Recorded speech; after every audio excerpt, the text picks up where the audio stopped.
Hey everyone, Future Rain coming to you with the power of editing yet again. I just wanted to get this out of the way because I don't think I explained it very well in the actual recording when I made the tier list. But the way I've structured this, it's basically a point system, meaning, if one character, meaning I went through the list, I basically rounded up who I think beats who, and whenever someone beats someone, they got a point. I did this basically because ABC logic a lot of the times doesn't work. There are a couple of tiers where it's basically all ABC logic, and that's unavoidable. But especially in the lower tiers, it's less, character A beats character B and character C, therefore character C can never beat character B, but, maybe character C could beat character B because the universes are different. For example, a character like Carnage, I believe he would beat Alex Mercer and Shiro. However, one I actually was inconclusive about was Delsin Rowe. Now again, if you've seen Delsin versus James, you know that Delsin can just flat out disintegrate someone in one shot. So while I think there's a possibility he could kill Carnage, I still have him lower than Carnage due to the fact that Delsin didn't get enough points. Again, I honestly just don't remember if I explained it in the video, and if I did, I know I didn't explain it well, so I just wanted to get this here to get out of the way at the start. Hello everyone, for a video I have been putting off for far too long, but for good reason. And that is I'm finally getting to the fucking tier list video. Yes, I know you've been asking for it, all three of you. This is going to be a bit different. I don't have a script per se, I mainly just have an outline of who I think should go where. So yeah, this is gonna be a lot less structured than usually. I'm probably just gonna, I'll probably at most give my reasoning if, say, a character that lost to someone else is above them on this tier list, and that's probably gonna be the extent of it. Otherwise, I'm probably just gonna say, yeah, this guy's good, they can do this, this, and this, so, this is your fault, you asked for this, by the way. Okay, alright, going from F, which is basically average human, to triple S, which is Devil May Cry characters, aka gods, but we'll get to that later. I got some corrections to make, we'll say. Alright, but let's start off at the very, very rock bottom. Would not, under any circumstances, beat anyone else in this entire list. Light Yagami. Light goes here for one very specific reason. His only viable way to kill someone is the Death Note. I do not believe for a second that if he got into a fist fight with any of these characters, at best, he gets his shit rocked in one hit. At worst, his head goes flying. So yeah, I can't put him anywhere, because in order for him to win, he would need to stop the fight, be like, oh, I'm Light, what's your name? And assume the people would give him his real name, which, yeah, no, for a lot of these characters, especially the ones also in F tier, and to punctuate that, the person right above him, Michael Myers. Yeah, okay, so there's, basically the reason Michael is so low here is just because everyone else above him would take him out without question. In the movie, we see him definitively get gunned down. All but one person above him in this tier uses guns, and would, without a doubt, just shoot him in the head the second they saw this big burly mountain man coming toward them. And not like that one little pussy shot that Lori did, they would empty the fucking clip into his head. So that's why he's, second to last. Right above him, for reasons that shouldn't shock anyone, is Jason. Only reason he's above Michael is because I think he would beat Michael, due to his strategy and smarts, but, that's honestly debatable. But that's just my opinion, but again, I can't put him anywhere else because he would just get shot to death. Right, and unfortunately, the lowest character next also happens to be one of my favorite, that being Clementine. Yeah, Clementine's not gonna last very long in terms of tiering. There are some characters I could see her possibly getting for example, in D tier, there are some characters in there I could see her winning if she's ruthless, but the characters also in her tier are just as ruthless as she would ever be and would not hesitate to gun her down. And most of them are better trained. So yes, Clementine, unfortunately, is at the bottom. Right in front of her is Ellie. Again, Ellie is very much the same as Clementine in this department. She wouldn't really get the drop on anyone above her unless she was ruthless. And like I said, everyone else in F tier is far more ruthless than her, with the possible exception of Clementine, depending on how I'm feeling when I'm playing Clementine. And pretty much to contradict what I just said, where is he? Yeah, we'll be going with the MCU version of Frank Castle. Now, okay, hear me out. I don't think Frank is a bad fighter by any means, because I already know I'm going to get a couple of comments about that. But when you compare him to the people above him, there just really isn't, like, there isn't an argument. Most of them are better trained, have better fighting skills, and would just pop him in the head. And I can see the argument for him like not going at Ellie or Clementine fast enough and them killing him first. However, I just see it as unlikely due to him having better aim. Right, and right in front of him is surprisingly not the guy he fought for once. This time, I think none other than Nikolai would be here. Now, I know what you're thinking, but Ray, you said that, Hunk loses to Nikolai. Why would Nikolai be behind Hunk? Well, okay, it's simple. The reason Nikolai won that fight is because he was able to exploit a very specific circumstance, that being he uses a sniper, and is familiar with what Hunk can do. None of the other people above him would suffer from that weakness. In fact, they would be just as capable of getting in close. In fact, they would be just as capable of sniping him as he would. Hell, Frank would be able to snipe him. It's just that, by proxy, Nikolai gets more kills. Also, I should probably have explained that. Yeah, this isn't like a, straight, I think, he's the weakest, then he's the weakest, then he's weak, then him, then her, then her. Yeah, no, it's not like that.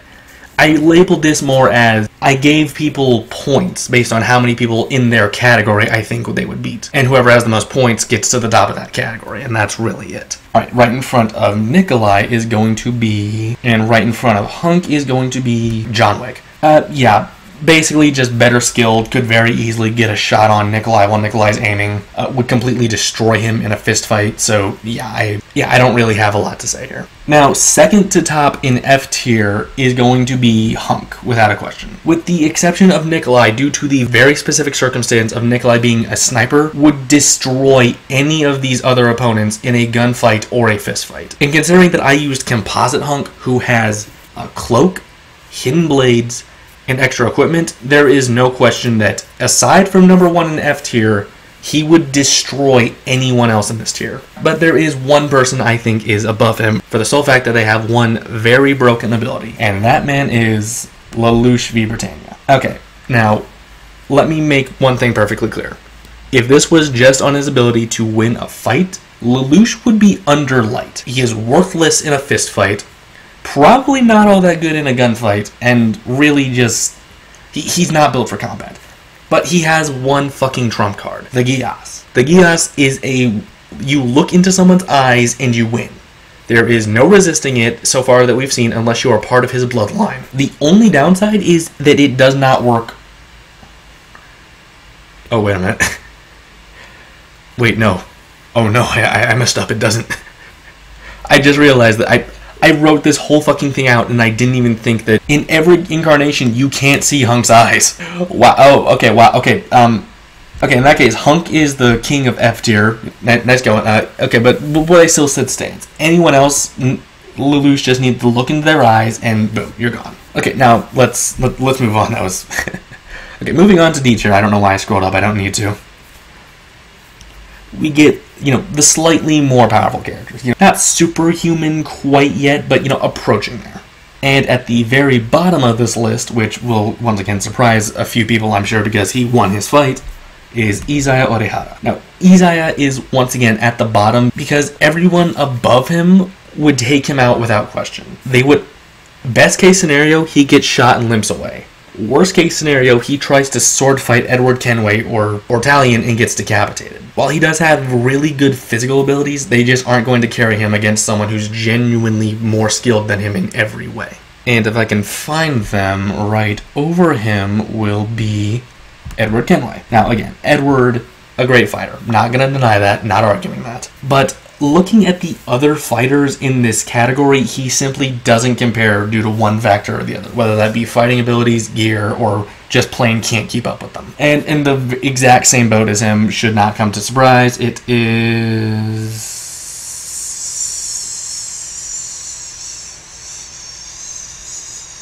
Shay Cormac. I'm leaving that in I'm leaving that in. I breathe that whole fucking thing. I'm breathing it. Yeah, basically exactly the same area as Edward for this. Only thing holding him back is that he can't compete with the people above him. And shockingly, coming in above every character that I believe, if a fair fight would destroy her, Minatsky. I know what you're thinking. Why the fuck is Minatsky A, above the assassins, and B, above the guy she lost to? Now, it's simple. She would kill Edward and Shay before they even got their weapons out. Minatsky is a very good manipulator. She knows she looks like an innocent little girl and will play that to the utmost advantage in a normal fight. In character, Shay and Edward would not even draw their swords before she was playing around with their heads. However, now we move on to characters that would A, just gun her down before she got the chance, or B, can keep up with her. And right off the bat is Geralt. Again, Geralt. Now we're moving into people who just straight up have powers. Like, well, we started with her, but, actually impressive powers. Geralt, again, impressive fighter, like, not gonna... Really, all that's holding him back is that he isn't as good a fighter or is lacking... if I just move on from a character, you can assume that the same thing I said about Edward and Shay applies to them. Because I really just don't want to repeat myself. I feel that would get annoying. Right above him, exact same reasons, Talion. And right above Talion, arguably... a little undeserved in my opinion, but due to her gear and training, I have to give it to her. Lady Arkham not only could definitely hold her own against everyone below her, but her gear would probably be more than they expected. And considering it can deal fatal damage in one blast, before they knew how to deal with it, she'd just take them out. Ironically, with the exception of Minatsky, who, once again, would kill Victoria Arkham before she got close enough to do it. But again, this is a point system, not character A beats character B, because, in a versus setting, that doesn't work. Now, once again, I'm glad we are not bringing in the person she lost to, because that would be a little too predictable, but right in front of her is Wolf. Predators, I'm gonna be honest, Predators are the ultimate hunters and the ultimate jobbers. They're honestly not too impressive. Wolf is the exception in my eyes, and for that reason, he'll always have a special place in my heart, but, point system and plus, he came close. He basically tied with the person above him, but, I think the person above him would win. And to explain why, we will move on to Jason Todd, the Arkham Knight. Oh, Jason. I hate this version of Jason. I honestly just don't like Arkham Knight's story. I'm going to do another tier list where I'll talk about that, but for now, the reason he's above Wolf is that Detective Vision hard counters the cloak, and he would just shoot him in the head while he was trying to sneak up on him. They basically tie for points, except for I think Jason would win, because of that one ability.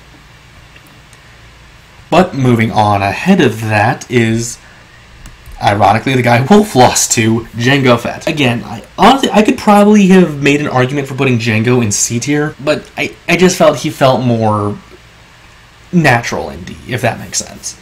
I feel Geralt would be a fair fight for Jango Fett. I just hovered over Italian as I said that. Okay, someone's gonna murder me in the comments for that, but yeah. He could, arguably he could be in C tier, but looking at the people in C tier, he would be at the rock bottom, so I felt it would just be more fair to put him in D. And above him, Captain America. Oh boy, that fucking shield. No joke, that shield is the only reason he is this high. Jason could gun him down if he couldn't react to someone aiming at him, basically with no effort.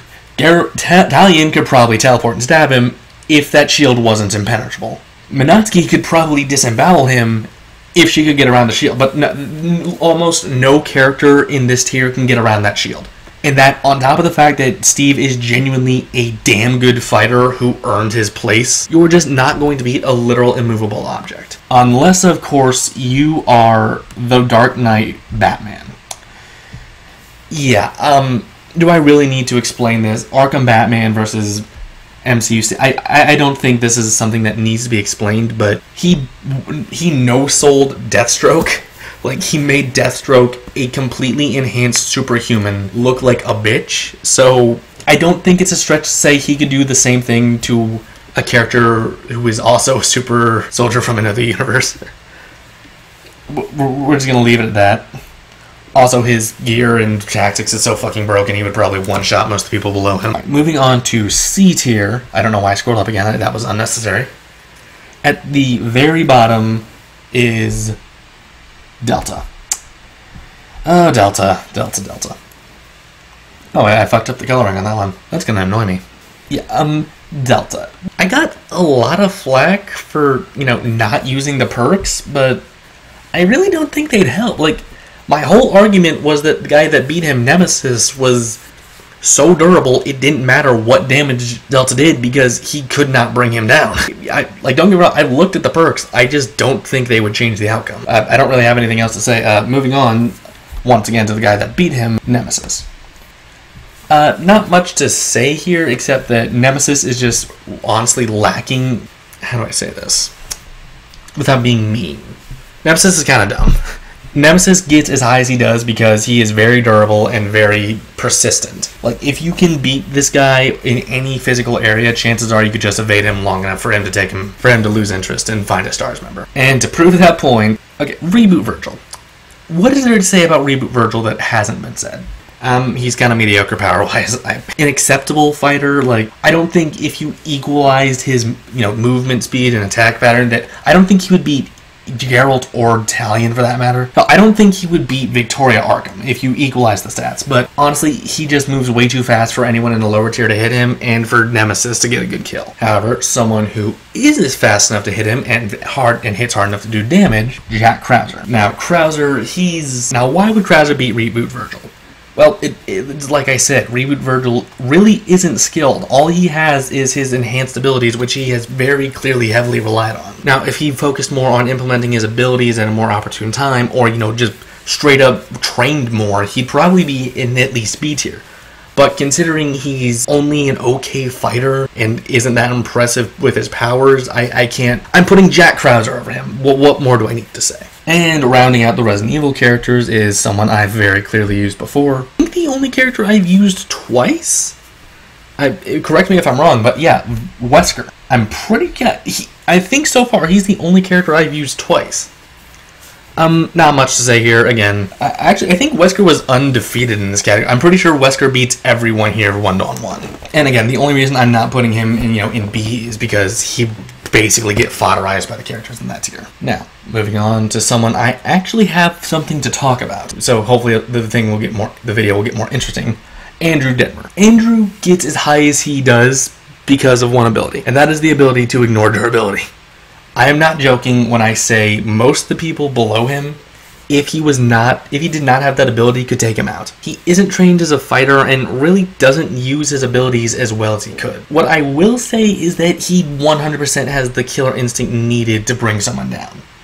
That alone only barely lets him keep up with the people in his tier. Now, putting someone next, which is undoubtedly going to get me crucified in the comments, second to last in B tier is good Cole McGrath.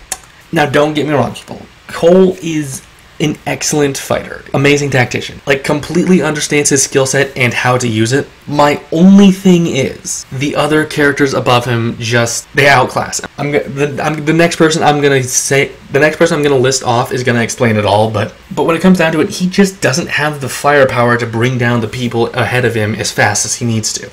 Or if he does, he wouldn't do it in time. That's one of the issues I've always disliked with comic book superheroes. The no-kill rule is stupid, and I feel it should backfire more. And in Cole's case, I feel it would 100% backfire. And to prove my point, Brandon Breyer.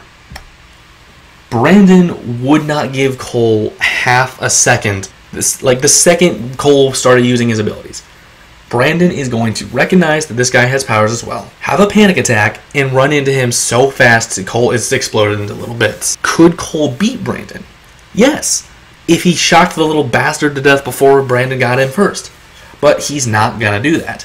He's not willing to put enough lethal force on a child fast enough to win. But moving on to Brandon just, don't get me wrong, he's good. He beats a couple of the characters above him. As it stands, it's the point system. He just doesn't have enough points. However, thankfully, I don't need to argue that the character above him could kill him because of her very specific powers, Lucy. Lucy, ironically, also gets as high as she does because of one specific ability, and it's the exact same as Andrew's. The Vectors are literally a one-hit kill weapon if she touches you in a vital area, and you cannot see them. Unless you have damn good regeneration, you're not recovering from that. Now, I know Death Battle said that she could basically spam nukes.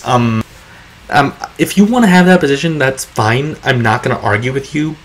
I'm just going to point out that using that ability once killed her. And I'm going to leave it at that. So I'm just going to point out that using that ability once killed her and move on, because if you want to argue with that anymore, it's not worth my time. And right above her is going to be another thing that I'm going to get crucified for. Delsin Rowe. Again, Delsin is a character who I think would genuinely beat a few of the characters above him. Like, I think there's a decent argument to be made that he could beat the person at the top of B tier. However, the point system. While he could beat some of the characters here, it's not a for sure thing. For example, my whole argument in Delsin versus James is that Delsin could obliterate James in one hit. However, that relied on two things. James not having the reaction speed needed to react to the Neon Bolt, and Delsin actually getting the first hit in. For example, someone below him, Lucy would not give him the first hit. Lucy would take him out without a second thought. Brandon would not give him the first hit. Oh wait, that's Andrew would take him out without a second thought. While Delsin is incredibly powerful, when you're up against people that could fodderize you with a single punch, you need to get the kill in fast, otherwise you're not going to last long. And that's why he's as low as he is. Looking at it now, he's not actually that low, he's like halfway through. Next up, something that might surprise people, considering, everyone else I put up here. Where is he? Jetstream Sam. An interesting case. Once again, he has the ability to ignore durability with the Morasama. And that really, really helps him here. Like, for example, I think he's the only person on this entire roster that could, I'm not shitting you. If Lucy got a lucky hit on the person at the very top of this list, she'd kill them. It's not an argument. However, Sam can counter that with the Morasama. And while, don't get me wrong, the Morasama ignoring durability does go a lot in his favor, there are plenty of characters with healing factors that could very easily just counter that. And to prove my point on that, James Heller. James Heller, I'm not gonna lie, he gets as high as he does because of his regeneration. Like I said, unless you can take him out instantly, you're gonna have a really fucking hard time with James. Looking at this list, I don't see anyone who, besides Delsin, who I think could probably take him out. You could probably argue Brandon or Cole. And, while that's an argument to have, off the top of my head, I gotta personally disagree. However, above him, which is gonna be controversial considering the ending of the game, Alex Mercer. Okay, I'm just gonna get this right off the bat. I think Alex Mercer would beat James Heller in a fair fight. In the boss fight, Alex did not use even half of his abilities. I don't know why, if they just didn't feel like adding them in, or if they felt it would be too much, but from what we saw, I do not believe that Alex went full force on James. I believe that it was some sort of, I'm gonna go easy on you and then invade you from the inside, but, Activision shut down Radical Entertainment, so if that was the case, we'll never know, so you can't prove me wrong. Right, so, right above him is Shiro. This is a 15-year-old girl who could destroy a city, with very little difficulty. When she tried to kill herself as a child, she destroyed a city. And now, by the end of the manga, she is much more powerful and has far more control over her abilities. The most Alex and James could arguably survive is a nuke. And, okay, I'm going to go on a little bit of tangent on that. Alex did not tank a nuke. Alex survived being on the verge of the explosion of a nuclear bomb. And it still reduced him to mush. If you put Alex in the center of the nuclear strike, he dies. And considering Shiro can deal out similar levels of damage, I honestly feel she would just destroy everyone below her. However, there is one character in this tier that can not only tank that, but tank several dozen of those attacks. And that being Carnage. What do I say about Carnage? He's really Alex Mercer, but better in every way. He's faster, stronger, more skilled, a hell of a lot more creative. Honestly, the only thing holding him back is that the people in the tiers above him would speed blitz him. If Carnage was as fast as the people in A tier, he would without a doubt be damn near the top, if not at the very top. But however, considering the speed difference between these two tiers, I can't put him any higher. He completely dominates everyone below him. I do not see a single person here that would take him out.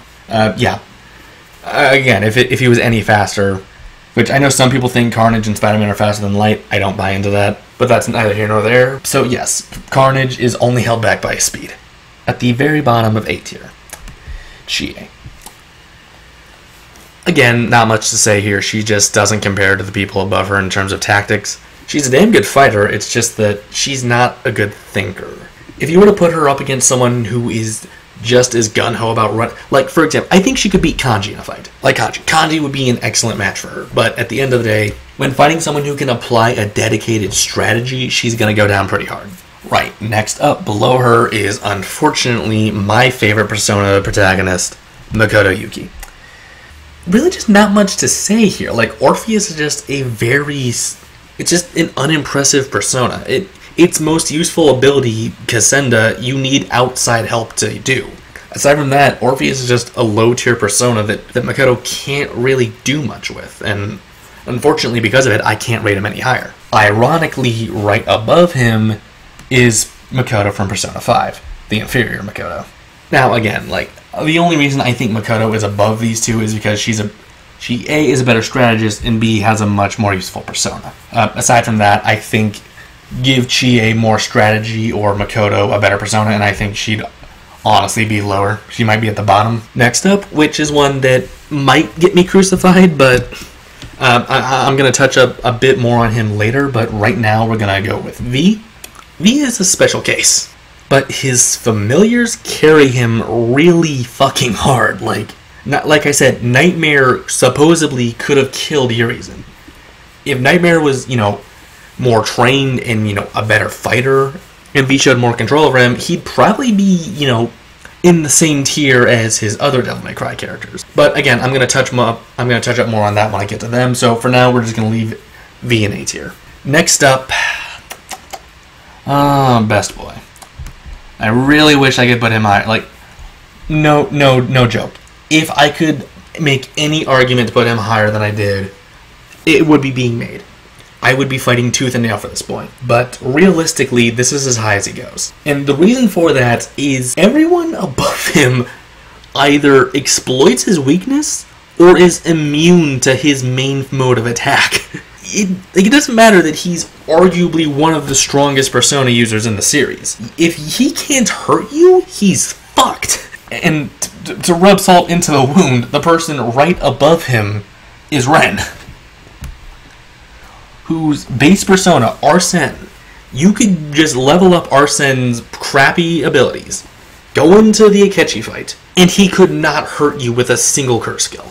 Akechi's main, and it gets even worse when you include Royal, which takes away his ability to switch from Loki to Robin Hood. Like, those two personas fuse. Arguably the smartest protagonist we've had, at least in terms of tactics. Like, I don't think in either of the other two Persona games, like, you or Makoto do anything close to what Ren does. Now, granted, you could argue that's, game limitations, but at the end of the day, we still have to count that. So, while he is the smartest and arguably best tactician, there's someone just above him. And it's Adachi. Now, now, you may be saying, but hold up, Rain. Adachi also mainly uses curse skills. Shouldn't Ren be immune to that too? Well, that's a good argument. Except Ren is also limited to curse attacks. So what we have here is someone who went up against 7 different Persona users at once versus a wild card that in the match I used him in was limited to his starting Persona. And I think more points to let me look through the list. Yep. It's kind of ironic here because basically it's the rival, the protagonist, the rival, the protagonist again. Because these two are so close, but canonically Akechi and Adachi lose. Like, on paper, there's a damn good argument that Akechi should win or Adachi should win, but canonically speaking, they lose. So, they're all so close in points that they're basically all in the same spot, but the canonical pecking order is you, Adachi, Ren, Goro. Which is sad, because my favorite boy got in dead last. And next, unfortunately, above most of the Persona characters, Ruby Rose. If it weren't for the fact that Persona characters have abysmal physical durability, she'd be below fucking Goro. I'm just gonna say it. I would not stand for her being above Goro. Yeah, at the end of the day, it just comes down to Persona characters, with the exception of one who I'm pretty sure you can guess who it is, all have terrible physical durability. Like, a normal weapon will all but put them down. Now, that's not to say Ruby isn't skilled. In terms of blade skills, she could probably match Ren and Dio. But honestly, Izanagi would fucking destroy her if you could just take enough damage to, have him out for long enough to fight. But he can't. Right above her is, I don't want to say my favorite, one of my favorite RWBY characters. I don't think I need to go over why Neo has the slot she's in now. I basically went over everything in her video. To recap, Stealth kills all the Persona characters, has canonically been shown to beat Ruby, and the only reason she's below a couple other characters in this tier is because of points. Speaking of points, Weiss. Weiss is a jobber. Again, I'm just going to come out and say it. Weiss has a terrible win-loss history. A part of me feels like I didn't hold that as hard against her as I could have. But at the same time, the same thing where it comes where Persona characters just have abysmal durability. I already went into very vivid detail on why I think she beats V. Again, I went over this with but Ruby. I could honestly see Ruby taking the win over Weiss. It's just that points get her above it. Next up is Genesis. Genesis is probably the single most skilled person in this tier. Like, in all aspects of his, abilities. His magic, I'd argue he's more skilled than the Persona characters. His blade skills, far more skilled than most of the RWBY characters. It's just that he got set up against the literal worst opponent for him, in someone that can exploit his weakness. And that someone is, unfortunately, the top of A tier, Blake. I'll be honest, I don't like Blake. But I can't deny that she's an excellent fighter. Knows damn well, the strengths and weaknesses of her abilities, can use that to her advantage, knows how to enhance her abilities with the environment. Again, arguably, I don't think she beats Neo for very specific reasons, but again, ABC logic does not work in a versus setting, so point-wise, she takes it. With the exception of, I think it's just Neo. So yeah, point-wise, she just dominates. So, moving on to A+, is a character I similarly don't like, but for very different reasons, Adam. Honestly, he just gets to where he is because he beats Blake, and Blake is the top of A tier. If I'm being honest, I probably could have put him in A tier, but A tier was already starting to get cluttered, and A+ was kind of sparse, so he ended up there. Again, arguably, it's a fair point to put him here. Because I don't think he beats a single character in A+. At that point, I would only be putting him at the top because Blake beats basically everyone. So I figured I would put him in his own tier with his own merits. However, the characters above that are all superheroes in his universe. Superheroes compared to people with superpowers. And that's just, that's really just unfortunate because I really don't want to just go into ABC logic here, but I kind of gotta. Now, for this one, I don't want to go into ABC logic here, but really, it's a very clear path of succession for the maidens. It's Penny, Cinder, then Raven. That's not arguable. We've seen firsthand that Raven beats Cinder and Cinder beats Penny. So I just want to get that out of the way because there's not a lot to say. We've just canonically seen that one beats the other. However, I did skip one. I guess actually goes under Cinder. Now that I've said that out loud, I'm angry. That has genuinely angered me. I guess would be higher if she was not weak to something that maidens could exploit, and that is lightning. Both Cinder and Raven have shown that they have the ability to fire lightning.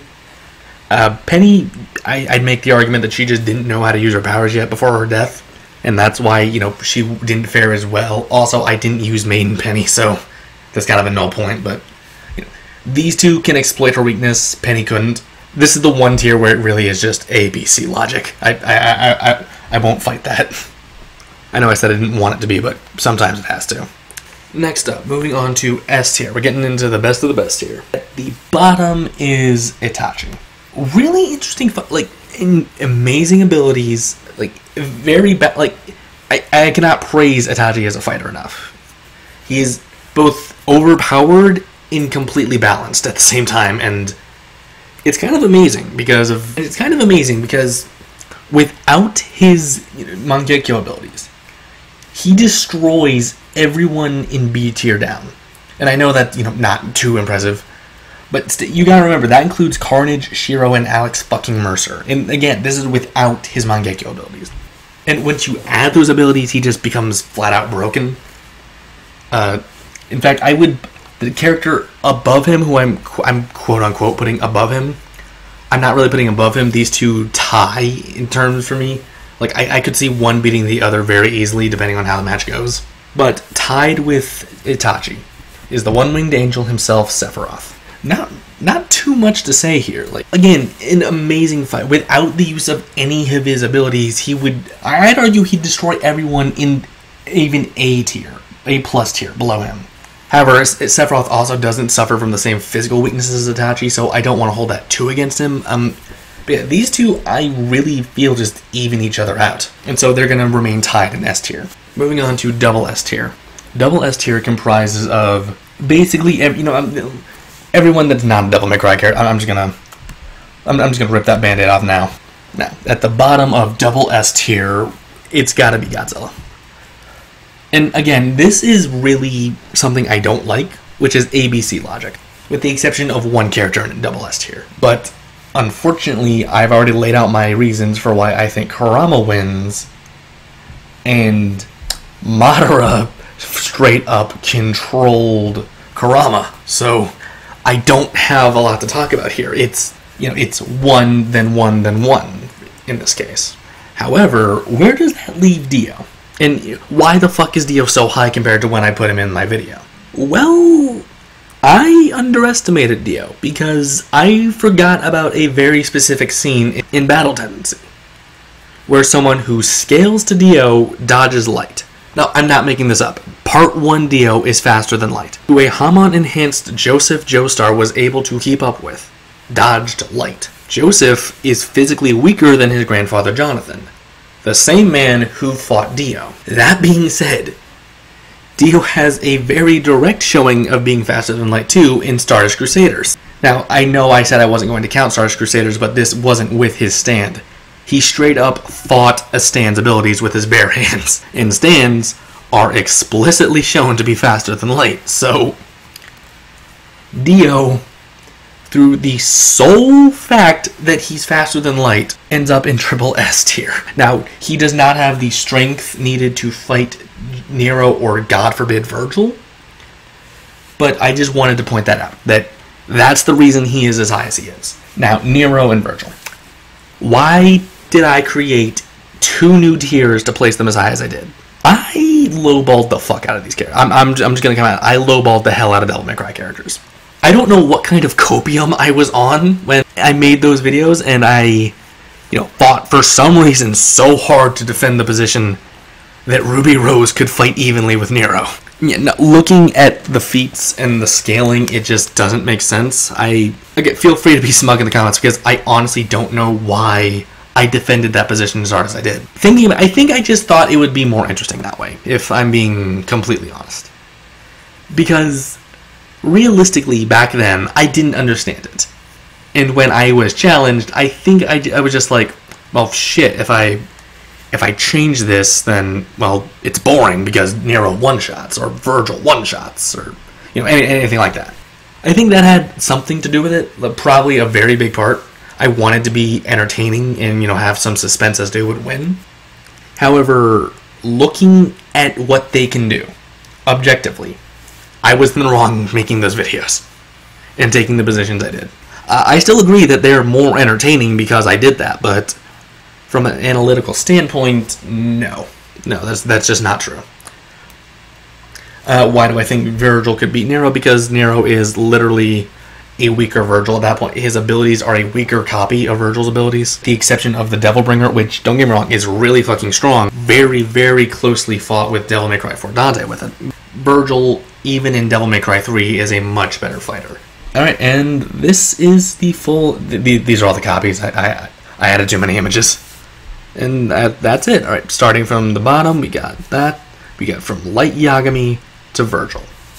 And, yep, that's it. I'm not missing anything, am I? I don't think so. Alright, yep, that will be it. Thank you all so much for watching this. I don't even know how long this video is going to be. It's been like... Has it been an hour? Fuck me, there's no way it's been an hour. Has it? Fuck me, it has. Okay. It probably won't be that much when I edit everything down, but thanks everyone for watching. Please rate, comment, and subscribe. I'm probably going to do another one ranking just how much I like these characters rather than, in a power scaling setting, but, that I might release that one first. I might release this one first. I don't know yet, but again, please rate, comment, and subscribe, and I'll see you guys next time.